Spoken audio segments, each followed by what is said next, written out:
আসসালামু আলাইকুম viewers, welcome back to my channel Afroza cooking world. আজকের রেসিপি রমাদান স্পেশাল ধনেপাতার চপ। আশা করছি রেসিপিটি আপনাদের ভালো লাগবে। প্রথমে এখানে আমি 1 কাপের মতো নিয়েছি বেসন, হাফ কাপের মতো নিয়েছি ময়দা, এখানে ময়দাই নিতে হবে। আর 1/4 কাপের মতো নিয়েছি চালের আটা, 1 টেবিল চামচের মতো নিয়েছি লাল মরিচের গুঁড়ি, হাফ টেবিল চামচের মতো নিয়েছি হলুদের গুঁড়ি, 1/4 টিস্পুন নিয়েছি বেকিং পাউডার, 1/4 টিস্পুন নিয়েছি খাবার সোডা। এগুলির কাজ কি আপনাদেরকে পরে বুঝিয়ে বলছি। আর এখানে হাফ চা চামচের মতো নিয়েছি কালো জিরা, হাফ চা চামচের মতো নিয়েছি লবণ বা স্বাদ মতো। এখন সবগুলো উপকরণ ভালোভাবে মিশিয়ে নেব।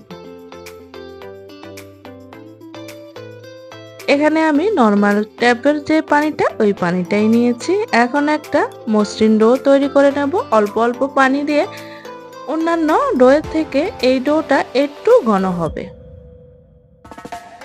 একবারে পানি দিলে ডোটা হয়তো পাতলা হয়ে যেতে পারে, তাই অল্প অল্প পানি দিয়ে ডোটা করে নিলে ভালো হয়।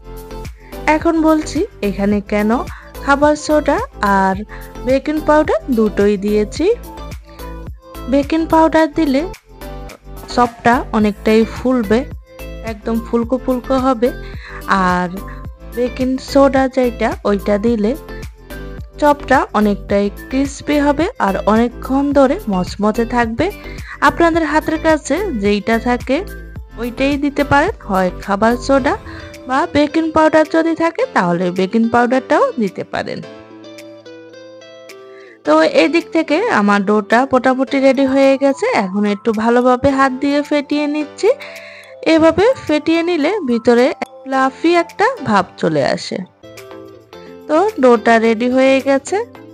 এদিক থেকে ধনেপাতা ধুয়ে পরিষ্কার করে বেছে নিয়েছি, পানিটা ভালোভাবে ঝরিয়ে নিয়েছি। এখন এখান থেকে 4-5টা স্টিক নিয়ে বেসনের মধ্যে চুবিয়ে নিয়ে ভেজে নিলেই চপটা রেডি হয়ে যাবে। দেখুন এখানে আমি 4-5টা স্টিকে নিয়েছি। এখন বেসনের মধ্যে এপিট ওপিট করে ভালোভাবে চুবিয়ে নেব।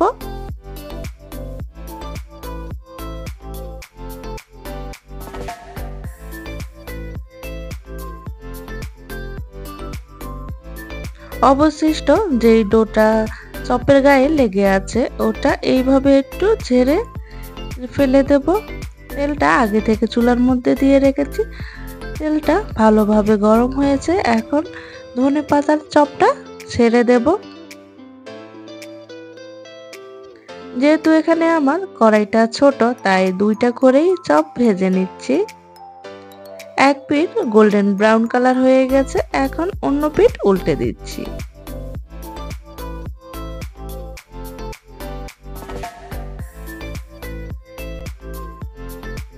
এইভাবে উল্টে পাল্টে চপগুলোকে পছন্দের কালার আসা পর্যন্ত ভেজে নেব।